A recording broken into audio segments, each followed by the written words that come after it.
DC movie report for Birds of Prey and the fantabulous emancipation of one Harley Quinn. I'm Lil Eddie O'Hare, aspiring professional fanboy. And I'm Sara Netzley, academic by day, writer by night. And we just watched a movie. And we watched such a good movie. Yes. Okay, and I realize now this is all the wrong energy to bring to this movie. Yeah, it's such a bonkers gonzo. Exciting movie. Birds of Prey. Margot Robbie as Harley Quinn. Oh, man. Look, I liked Margot Robbie in Suicide Squad. She's one of the only things I liked in Suicide Squad. Margot Robbie minus Jared Leto minus who directed Suicide Squad? Whatever. I don't care. Plus whatever director this was equals so much goodness. She was good before. Fantabulous. The word is in the title. This is such a fun movie. I had some concern that this was going to be DC trying for colorful, gonzo, wacky action fun and failing. No. This was DC nailing all of that. This is not this. There's no Snyder. There's no gloomy. There's no glum. This is great. This is just sheer adrenaline fun. Great. Go see Birds of Prey and Fantabulous and etc. Yeah. And we're gonna start off with just a non-spoiler review. That was my non-spoiler review. Yeah, and the one thing I will say, I just love this from the trailers, just because it's from her perspective. A lot of people, I guess, are gonna say that it's borrowing a lot from Deadpool, but the thing I would say that this movie, and this is something because DC Comics is owned by Warner Brothers, they finally made the connection to link up a DC Comics character with Looney Tunes. And this really embraced a Looney Tunes vibe. And I felt like Harley Quinn was Bugs Bunny taking us through her insane world. And seeing it through her crazy perspective. It was just, I ate it right up. And there are so many so many. I'm sorry, would you say you ate it right up like a breakfast sandwich? Oh yes, yeah. We will be talking about breakfast sandwiches. And not just Margot Robbie, but the supporting cast in this. You have the other heroes, Black Canary, played by Journey Smollett-Bell, Huntress, played by Mary Elizabeth Winstead. You had Rosie Perez as Renee Montoya, and young Cassandra Cain, played by Ella J. Bosco, who's completely different from the Cassandra Cain in the comics, and our bad guy, Ewan McGregor, as the Black Mask. Okay, I don't even know where to start with that cast because they were all fabulous, but I was shocked by how much I enjoyed Huntress. She was so funny and understated. I would watch a whole movie of her just reacting to things. This is the first Black Siren I've ever loved. That was wonderful. Black Canary. Or Black Canary. See what Arrow has done to me? It has broken me. It's made me associate that character with that character. And that's not what I mean. Black Canary. She was great. I've loved that actress since Friday Night Lights days, so it's really fun to get to see her do something like this. Yeah. I first became the first time I can remember her being aware of her is The Great Debaters. Were you you worked with a college forensics team? Were you dragged to see that when that movie came out? No, I was not. Well, this was the one year I did forensics in college, when I was at Brooklyn College, and we actually got tickets to the premiere at the Ziegfeld Theater in Manhattan, and I was about 18 inches away from Forrest Whitaker. It was exciting. But yeah, she played one of the debaters in that movie. Um, Huh. and yeah, and now she's kicking ass as Black Canary, very comics accurate version of that character. That's amazing. Mhm. And I come to all of that not having read the comics, but only really knowing her from Arrow. So it is very cool to hear that, and that's a hole in my comic book knowledge that I really need to fill. But that's not what we're here to talk about today. We're here to talk about the movie. Oh yeah, Which again, yeah, very good. yeah. What did you think about Rosie Perez and the spin she brought on the Montoya character? I mean, to me, it's like that's now I think like that's the only way that character should have ever been played, and it's the kind of thing where like she could have like Rosie Perez is perfect casting for that part, and she could have played that part at any point in the last 30 years. But I kind of like that they made her that age and that over it. The honestly, the biggest laughs in my theater were well, there were a lot of them, but the end when she I'm sorry, we're not in the spoiler section. Yes. No. Yeah. No. Let me just put a pin in that. Yeah, but no, I thought she was great. I love the whole shtick where she just keeps spouting truisms from 80s cop movies. Why does she sound like an 80s cop movie?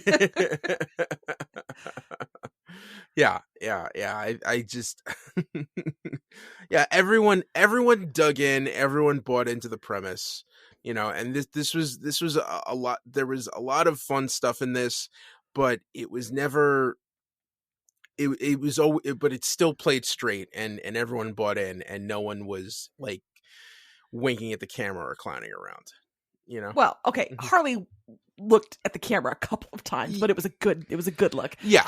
I like that there was enough plot to hang it on. There was the narrative, the twisty narrative, and the characters as they were introduced, the music, the soundtrack, the action scenes. Oh my god!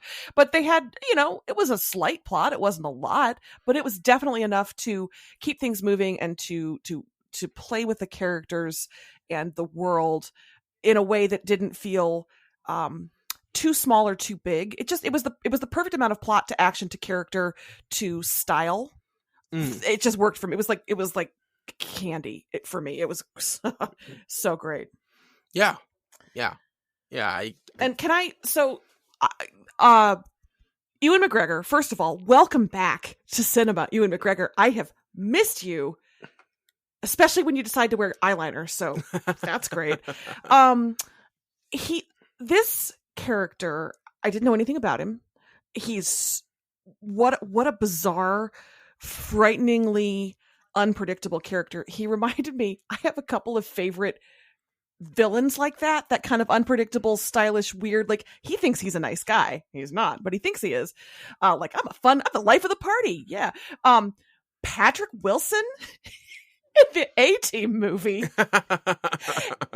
And Sam Rockwell in the first Charlie's Angels movies have that kind of energy, and they are the best parts of all of. Well, I mean, Charlie's Angels has its own joys, but that's the same kind of vibe. Do you kind of get what I'm? Yeah, like Sam Rockwell in Iron Man 2.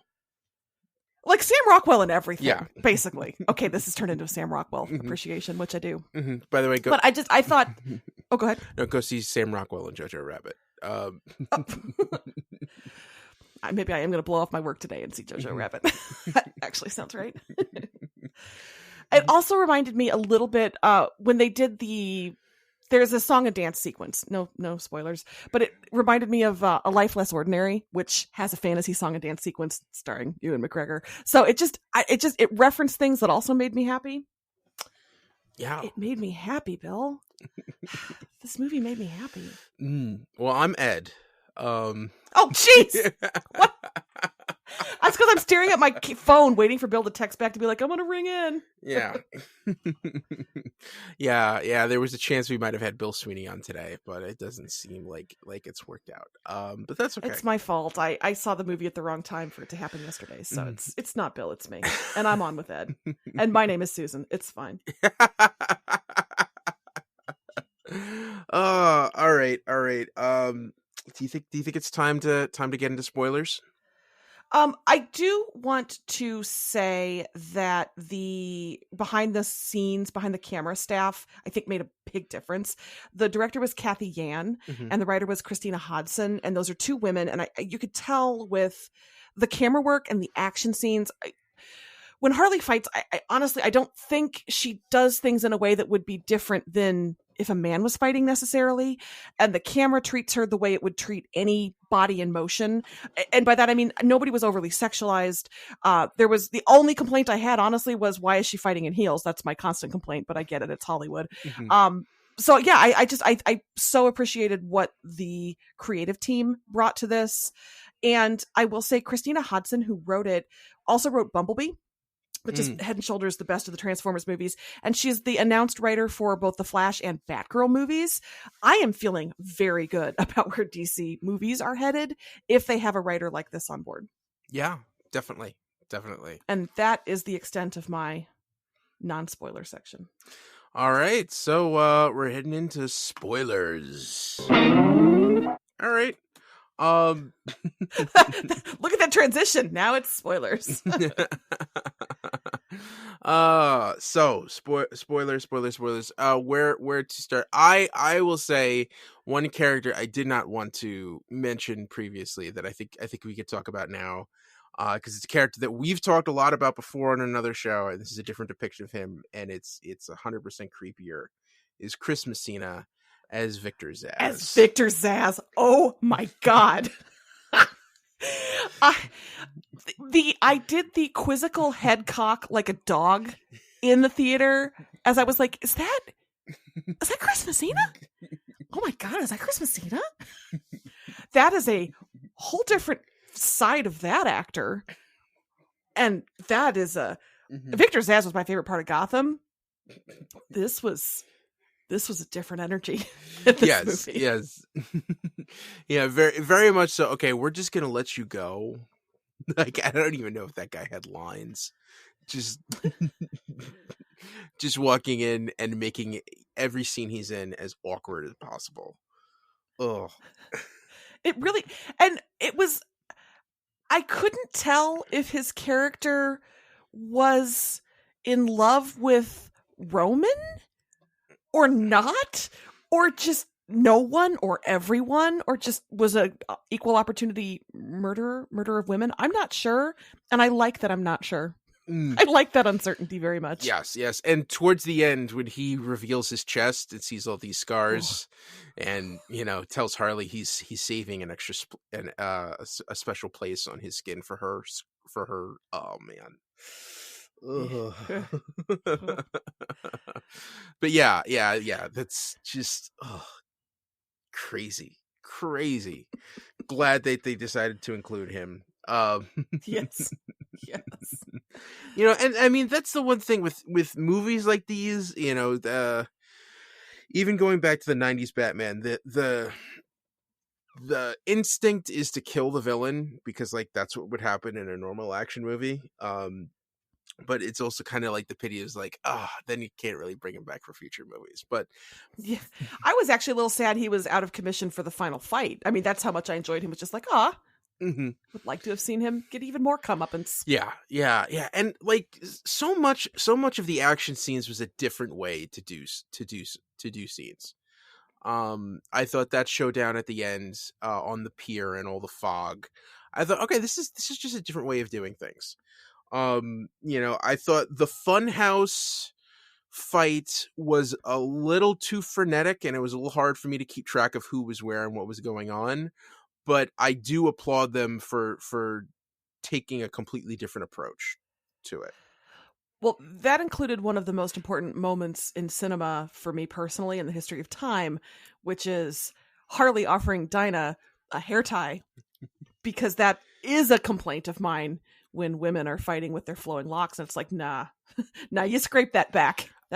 No woman goes into battle like that. So that's when I knew when I saw that in a clip last week that had been used for promo, I was like, we're in good hands. Yeah, we're good. I feel very comfortable with this movie now. So. Yeah. At the first I was like, the roller skates seemed like a lot, but no, they used them. Yeah, They make yeah, sense. yeah, yeah. Well, also, like, it's the kind of thing where, like, okay, this is a comic book movie. There's absolutely no way her roller skates would have been able to handle all the stuff that she did. Oh no, no. But And yet, she's a roller derby girl. Maybe she had really tough skates. Huh? that's true. That's true. And like a lot of references I see to the comics from that were written by Jimmy Palmiotti and Amanda Connor. In terms of all the roller derby stuff is from there. The beaver. She named her hyena Bruce. Oh, yes, yes. The mood in my theater shifted extremely when we all thought Bruce was dead. Oh, You could just feel, what? Not Bruce? yeah, yeah, yeah, yeah, yeah, and it's just the way that they created her world. First, there were a couple of important food moments in here. First off, the number 32 Mongolian beef. She ordered extra chilies, and Huntress ordered it mild, which I think was probably wrong.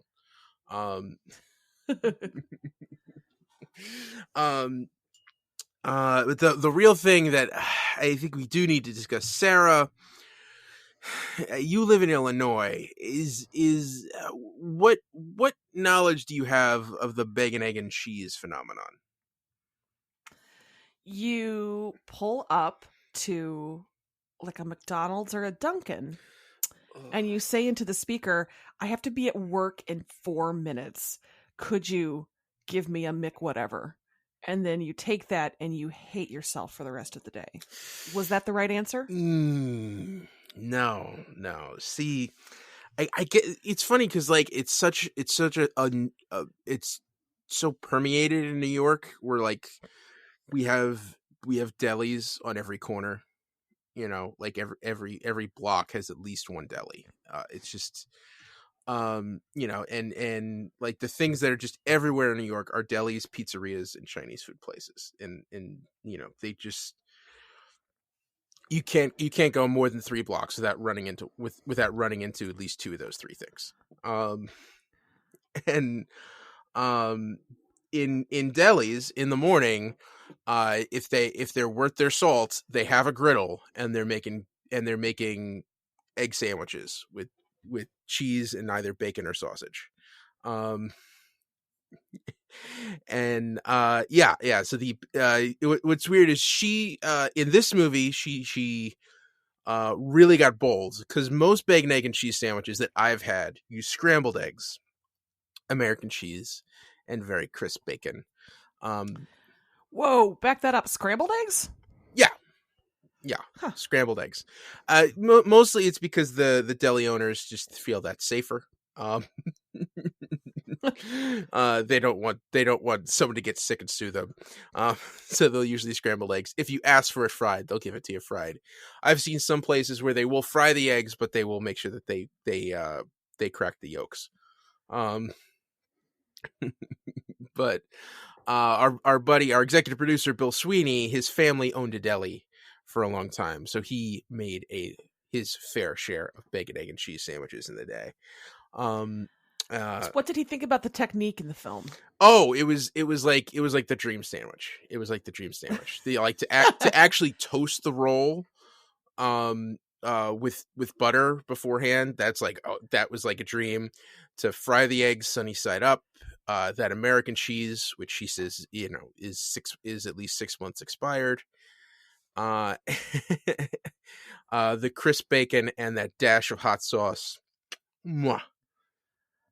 It looked amazing. I was seeing it later at night when I was fed. I was ready for bed after that. But I was just like, oh, I would drive wherever I need to drive right now for that. It's 10:30 when I get out of there. Yeah, I'm still gonna do it. Yeah. The other thing that goes with it's always bacon, egg, and cheese SPK, or bacon, egg, and cheese salt, pepper, ketchup.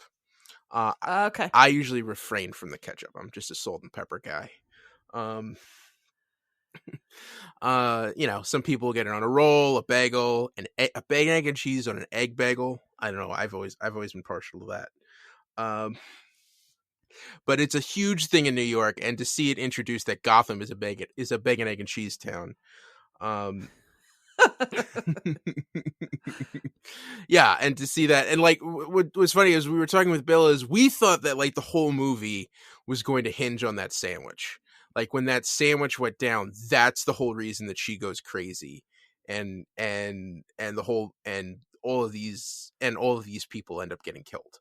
Um, and that's not quite what happened. Not quite. But yeah. So yeah, Harley Quinn. Um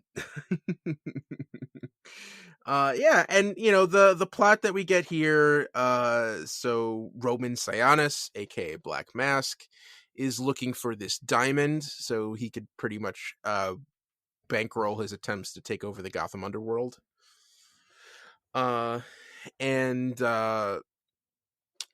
it's, you know, everything that goes from there. The diamond ends up in the hands of Cassandra Cain, who's a pickpocket. Renee Montoya. Question: Kane related to like Kate Kane, like Batman relatives Kane? No, different. Same Kane. Different okay, spelling. different Kane. Okay, Yeah, different spelling. She spells it Cain instead of Kane. Very very different. In the comic book version of Cassandra Cain was the Batgirl in the late 90s and early aughts. And the original version is she was the daughter of an assassin, and she did not speak English because you know, in her childhood training, the only language she could understand is combat. Oh, sure, as you do. Yes. Yes, and this was a thing when you read it, you know, in Batman comics during like the I think she was first introduced during the No Man's Land storyline. And that's the kind of thing where you would read that when you're 12 years old and go, "Oh my god, this is so awesome. This is so cool." And then you try to explain it to your sister and she'd look at you like you were a crazy person. Like that's the stupidest thing she's ever heard in her life. So, Sure. So yeah, this is a very, very different version of Cassandra Cain, but it was fun nonetheless. You know, I thought seeing her work as a grifter and a pickpocket, I thought that was very well done. Yeah, I'm just going through all these characters. I do like the way the storyline shifted a lot in terms of time, where like you get to a point where she's telling the story, and just when you start to get a little bit confused, she'd reel it back like another 3 days and just tell the story from a completely different perspective. Yeah, that I enjoyed the non-linear structure of that very, very much. I thought that was an interesting way to do it, and it gave, you know, they were introducing a lot of characters that general audiences might not be as familiar with, Mm-hmm. and that was a great way to do it. Yeah, and so I'm just running down. I mean, we already talked about. Okay, so Black Canary. I feel like this is the first time the Canary Cry has really gotten true justice. That was very cool to see. And again, I only know about that from Arrow, and so this was so much better. Yes, yes. Like I was screaming and cheering when that happened in the screening. Yeah, and it made Bill very uncomfortable. So is this why sorry everybody, I'm gonna talk about Arrow again. Good Lord. In the Canary episode, we saw Dinah at a nightclub, like owning her own singing. Does she sing in the comic? Well, I mean, not really. In the comics, she's actually closer to like Sarah's background, where she's okay. She's like an assassin. Sometimes she's like a former covert ops agent. But yeah, basically she's a trained martial artist. And her mom did happen to be a superhero. That was like a big part of the series. This is much more accurate to the comic book version of Birds of Prey that started in the late 90s. Uh, so you had Black Canary, you had Huntress was not the daughter of Batman and Catwoman. She was the daughter of a mob boss. Mm-hmm. And was started out seeking revenge, and then she got it and decided, let's just stick around and beat people up. Which, I mean, that's what she did. Oh, I'm so sad. I'm worried about the box office on this, because this needs a sequel. This needs a sequel where the Birds of Prey are at full power and Harley has to drop back in and help them, right? Like, we need to see that. I mean, you know what? I need that. I am gonna say, I feel like this told a complete story. And if this, and I want more. I don't want your logic. I know. Get your logic out of here. I know. Tell a complete story. I know. I feel like, but if this is the only, I want more. I want more Harley Quinn. But if this is all we get of the Birds of Prey, I think I'd be satisfied. If they like popped up in another movie in a different context, is like a smaller part, I think that would be great. I mean, the only other thing to add here is Oracle, which evidently they weren't allowed to use because they want to save Barbara Gordon for the Batgirl movie. But that was the one piece from the original comics, and it's like the linchpin of the Birds of Prey is Oracle, Barbara Gordon, guiding them through their missions. But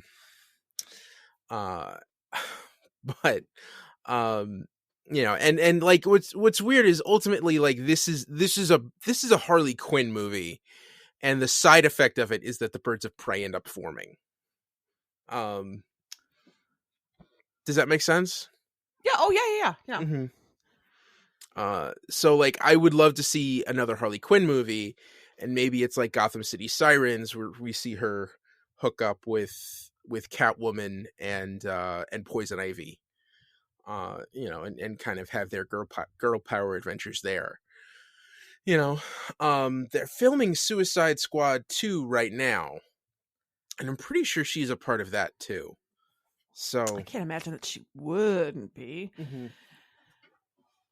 So yeah, and it does look like there's disappointing box office. I mean, both of the screenings that you and I went to had very sparse crowds. And I just don't get it. I just don't understand what happened here. Is this just the other shoe finally dropping, where just people just don't believe in DC Comics movies anymore? But I'm a little worried about that, because Suicide Squad wasn't quite what it was going for, a tone, I think, kind of like this. Mm-hmm.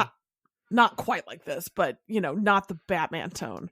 And it didn't quite make it, and so maybe people are skeptical. I'm hoping for good word of mouth. I'm kind of like Aquaman. I was tweeting about this last night, and that's what one of my friends said. Hey, maybe people are loving this, so hopefully it'll have some legs, I guess. Yeah, but it's the kind of thing where, like, word of mouth can only go so far. If the opening here is as bad as I think it is, my guess is that Warner Brothers is probably going to pull their advertising and just let it die on the vine. Why can't we have nice things, America? I don't know, because, like, and it's funny because Joker was such a successful movie, and I feel like we're both being sore losers about it. But I know, that's the thing. Joker's going to get a sequel. Yeah, it's going to win an Oscar. Listen, the instant Joaquin Phoenix accepts his Oscar for Best Actor, it begins my campaign for Margot Robbie for Best Actress 2021 for Harley Quinn. The instant my for-your consideration campaign starts is the instant his sweaty little hands touch that statue. Mm-hmm. Well, don't forget, she's nominated for Bombshell tonight. So yeah, I'm glad I'll see her tonight, but I want her, if he gets to win for Joker, for dancing like a weirdo in his underwear, she gets to win for bringing actual levels of nuance to such an extreme cartoon character. Yeah, and that's the thing. Like, her character does go on a journey. There's like a full arc. She really finds herself. And man, so much. This is well, and it's an interesting story about consequences of your actions, and women trying to going on their own, and how difficult that can be. Obviously, it's an extreme, hyper inflated example of that, Mhm. but it was people are going to write papers about this. Yeah. I might write papers about this. Those poor two 20-something women who were in the screening with me. I almost turned around and was like, okay, listen, just real fast. Let me tell you about feminist film theory and the male gaze and how this movie subverts everything. Just sit still for 1 second. But they weren't there to listen to a professor. Yeah. Yeah, and what's the one thing I always complained about the Snyder movies and other is that this movie, it's fun. This movie above all is fun, and I think that will forgive all. Like Aquaman, as kooky and crazy it was fun. Shazam, just that wonderful childlike energy injected with fun, and this finally tapped into the fun factor in Gotham City. Um, and yeah, I really hope that DC sticks to its guns, and I hope that that they keep Christina Hodson on, and we get to see her version of Flash, and especially her version of Batgirl. Um, I hope that they don't cut and run after this. And I think Kathy Yan, who directed, has a lot to be proud of, and I really hope that we get to see more from both of them. Yes to all of that. Mm-hmm. All right. I'm just trying to think. Are there any like really big spoiler moments that we didn't talk about? Because I feel like we're starting to go in circles a little bit. Um, I'm trying to think. No, okay. no. Just the I thought the fight scenes were fab. I enjoyed Harley's hero strut in front of the exploding Ace Chemicals building as her statement of emancipation. Yeah, it was all good. Yeah. All right. So that's our review of Birds of Prey. I believe the next DC Comics movie that we will be doing is Wonder Woman 1984, which comes out this summer. Okay, where was the trailer for that in front of this movie? We got Fast and Furious and Christopher Nolan's Tenet. We didn't get Wonder Woman 84. We didn't get Black Widow. What are you doing, trailer guy? I don't know. Very strange. I don't know. Nobody in my theater was having that. Yeah. So, yeah, I mean, question for you, Ed. Oh, go ahead. Yeah, I was gonna say my screening. We didn't get Tenet. We got Fast and Furious, and we got what was the other one that Bill and I were making fun of? Oh, Saw. We got a bunch of horror movies. Yeah, Saw. Yeah, then the new Saw movie with Chris Rock and Samuel L. Jackson, which actually makes that franchise seem palatable for some reason. We didn't get that. We got the Paradise Island with Lucy Hale, which is kind of like Saw, but on an island. Oh, Fantasy Island. Whatever. I'm not going to see it. Fantasy, and yeah. No Ricardo Montalban or Hervé Villachez. I'm sorry, that's not Saw. That's Hostel. Like that's the new Hostel. Yeah. Movie. Yeah, which is anyway. Nothing. It was a weird fit. Nothing like the TV show from the 70s. Correct. And then Quiet Place 2. Just really strange. Really strange. I don't know who they thought was seeing this movie, but okay. Question for you, Ed. What's your ranking of favorite DC movies now? Does this move your ranking of like top 5? I'm gonna need like at least 2 weeks to put that research together. Well, it's the best so far this year. Yeah, well. But yeah, I do see that. I mean, I put Shazam as my number 3 movie of the year last year, and I think this is going to be high. This is going to be pretty high up on that list. Yeah. I mean, it's definitely one of the better made movies. Shazam is always going to have a special place in my heart just because of my affection for that character. But I feel like every movie that they've come out with since Justice League has gotten closer and closer to like the ideal of what a DC movie could be. And yeah, I thought Joker was a huge step back, and this feels like an enormous leap forward. So like this is the direction I really want them to go further in. Me too. I'm just worried that the audiences aren't rewarding them when they take those steps that make us so happy. Yeah, it sucks. Um, oh, well, we liked it. People go see it. People go see it. Shout from the mountaintops. Go see Birds of Prey. Watch Harley Quinn get fantabulously emancipated. And she is fantabulous.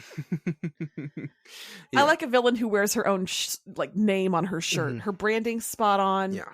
Her joie de vivre unparalleled. The Marilyn Monroe tribute was fantastic. Diamonds are a girl's best friend. All right. All right. Sarah, is there so yeah, I guess that's it. That's the DC movie report. You can find us on Twitter. I'm at Lil Eddie O'Hare. And I'm at Sara Netzley, SaraNetzley. And follow the show on Twitter at DCTV Report. Send along your emails to dctv@wickedtheory.com. Also, be sure to subscribe to our show on your podcast app of choice and rate and review us. That helps more people find us. Check out our sister show, the Wicked Theory Podcast. This has been a Wicked Theory Studios production. Executive producer, Bill Sweeney. Visit us at wickedtheory.com. Shazam, everybody. Shazam. Shazam!